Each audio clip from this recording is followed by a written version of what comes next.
Hello everyone, hope you are doing well. So एक छोटी सी update आप सभी को प्रोवाइड करनी थी। जैसे बहुत सारे बच्चे ऑनलाइन काउंसलिंग के लिए वेट कर रहे थे बीएससी ऑनर्स नर्सिंग और पैरामेडिकल कोर्सेज़ के लिए। तो एम्स ने अपनी ऑफिशियल वेबसाइट amsexam.ac.in पर नोटिफिकेशन जारी कर दिया। You can check this out on this website. So अगर हम चेक करें तो हमारे अकेडमिक कोर्सेज़ पे क्लिक करके you can go on the BSc honours nursing and then if you proceed तो यहाँ पर आपको सारे मिल जाएंगे। तो आपको नोटिस मिल जाएगा ओपन राउंड काउंसलिंग के लिए फॉर बीएससी ऑनर्स नर्सिंग। तो इसे ओपन करने के बाद तो यहाँ पर आपको ये दे रखा है कि ओपन राउंड काउंसलिंग जो होगी वो ऑनलाइन मोड में होगी। और कब से स्टार्ट हो रही है, जैसे 30 मार्च यानी आज से इसकी काउंसलिंग शुरू होने वाली है। तो आप रजिस्ट्रेशन कर सकते हैं 30 से लेकर 2 तारीख तक शाम 5 बजे तक। तो आप इसके बीच में कभी भी रजिस्ट्रेशन कर सकते हैं। और अगर हम बात करें तो आपको कौन कौन से डॉक्यूमेंट्स अपलोड करने होंगे, तो आपके पास अपना एडमिट कार्ड होना चाहिए। जो आपने जब पेपर दिया था आपको एडमिट कार्ड इशू हुआ था, तो आपके पास उसकी स्कैन कॉपी होनी चाहिए। आपके पास अपना 10th का पासिंग सर्टिफिकेट, 12th क्लास की मार्कशीट, कास्ट सर्टिफिकेट होना चाहिए। अगर आप ओबीसी, ईडब्ल्यूएस, एससी या एसटी कैटेगरी से बिलोंग करते हैं तो आपके पास अपना कास्ट सर्टिफिकेट होना चाहिए। और आपको 25,000 रुपये जो ऑनलाइन ट्रांजैक्शन जो आपकी सिक्योरिटी अमाउंट होगी उसकी जो ट्रांजैक्शन की कॉपी होगी जो आपको मिलेगी, तो वो आपको अपलोड करनी है। और अगर आप पीडब्ल्यूबीडी कैटेगरी से बिलोंग करते हैं तो आपको वो उसका सर्टिफिकेट भी अपलोड करना है। तो अब जो ये काउंसलिंग है वो 4 स्टेप्स में प्रोसीड होगी। तो आपकी जो काउंसलिंग है, फर्स्ट तो आपको कैसे रजिस्टर करना है। तो आपको रजिस्टर करने के लिए अपने माय पेज पर जाकर अपना जो आपने क्रेडेंशियल्स भरे थे वो सारे अपना लॉगिन कर लेना। उसके बाद तो रजिस्ट्रेशन करने के बाद आपको अपना नाम पासवर्ड जनरेट करना, आपको दोबारा पासवर्ड जनरेट करना पड़ेगा। और पासवर्ड जनरेट करने के बाद अगर हम ये वाला पॉइंट देखें तो आपको अपना लॉगिन करना, अपने नाम और कैंडिडेट आईडी को कंफर्म करना है। Make choice button to exercise your choices. तो आपको अपनी चॉइसेस जो भी आपकी प्रेफरेंस लिस्ट है, जो भी आपकी चॉइसेस आई है वो जो भरनी है आपको, वो आप फिलअप कर लेंगे। उसके बाद आपको 25,000 रुपीज़ की सिक्योरिटी डिपॉज़िट अमाउंट पे करनी होगी जो कि रिफंडेबल होगी। तो आपके वो 25,000 की डिटेल्स आपको दे रखी है। तो आपको ये bank account number, address, holder name, account number और आईएफएससी कोड दे रखा है। तो आपको इस एड्रेस पर अपना जो ट्रांजैक्शन है वो प्रोसीड करनी होगी।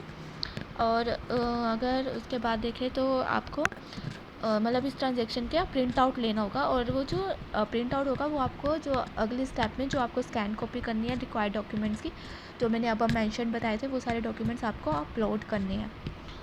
और उसके बाद आपको अपने चॉइसेस को रिव्यू करना है और लॉक कर देनी है चॉइसेस। अगर आपको सेटिस्फाई है अपनी चॉइसेस फिलअप करने के लिए तो, और उसके बाद आप प्रिंट आउट लेके अपने पास वो संभाल के रख सकते हैं।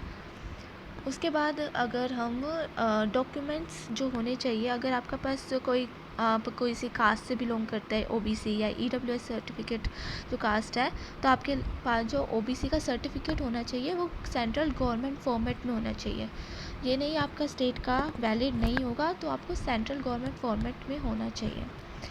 और स्टेप 3 में अगर बात करें तो जो भी कैंडिडेट्स ने अपनी 25,000 रुपीज़ सिक्योरिटी डिपॉजिट फिलअप करी है वही अपने ओपन राउंड काउंसलिंग के लिए सीट एलोकेशन ले सकते हैं। और अगर फिर आपके पास जो वेरीफाई होगी एम्स वेरीफाई करेगी आपकी सारे डॉक्यूमेंट्स कि आपके डॉक्यूमेंट्स में कोई भी डिस्क्रिपेंसी या कोई भी गलती नहीं है, तो सारी चेक करके आपके वेरीफाई हो जाएगा। तो आपके वो फिर सीट एलोकेट हो जाएगी। तो आपका जैसे रिज़ल्ट है, तो आपका रिज़ल्ट आएगा 9 अप्रैल को। तो 9 अप्रैल को आपको पता चल जाएगा कि आपको सीट अलॉट हुई है या नहीं हुई है।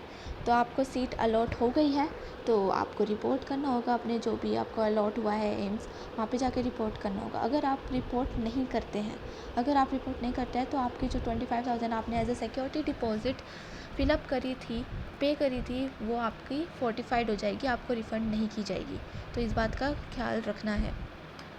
और अगर हम बात करें तो आपको कौन कौन से ओरिजिनल डॉक्यूमेंट्स आपको चाहिए होंगे जो आपको सीट एलोकेट हुई है, जो आपको इन पर्सन वहाँ पे जाके दिखाने होंगे। तो आपके पास अपना एडमिट कार्ड होना चाहिए जो कि एम्स ने इशू करा है। आपके पास ओपन राउंड की रजिस्ट्रेशन स्लिप, जो आप रजिस्ट्रेशन करिए ओपन राउंड के लिए, वो रजिस्ट्रेशन स्लिप होनी चाहिए, आपका ऑफ़र लेटर होना चाहिए, आपका सीट एलोकेशन लेटर होना चाहिए। तो और उसके बाद आपका 10th पासिंग सर्टिफिकेट, 12th की पासिंग सर्टिफिकेट और मार्कशीट दोनों आपको रिक्वायर होगी। और उसके बाद आपका माइग्रेशन सर्टिफिकेट होना चाहिए। अगर आप किसी कैटेगरी से बिलोंग करते तो आपको कैटेगरी सर्टिफिकेट भी अपना लेके जाना है। और ये आपको ये वाली बात आपको ध्यान रखनी है कि जो आपकी वैलिडिटी होगी, जो भी आपका कास्ट सर्टिफिकेट है, ओबीसी के लिए आपको 15th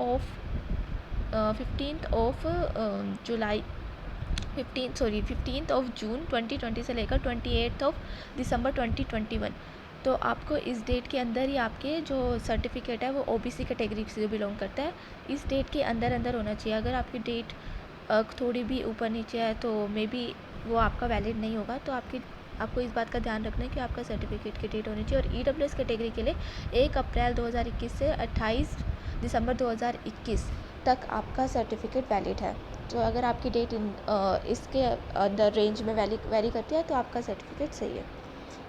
अब आपके पास हाँ, इन सारे जो डॉक्यूमेंट जो आपको इन ओरिजिनल दिखाने होंगे, तो आपको एक एक फ़ोटोकॉपी आपको उसके साथ अटैच रखनी है, आपको एक एक फ़ोटोकॉपी सबकी लेनी है, ठीक है।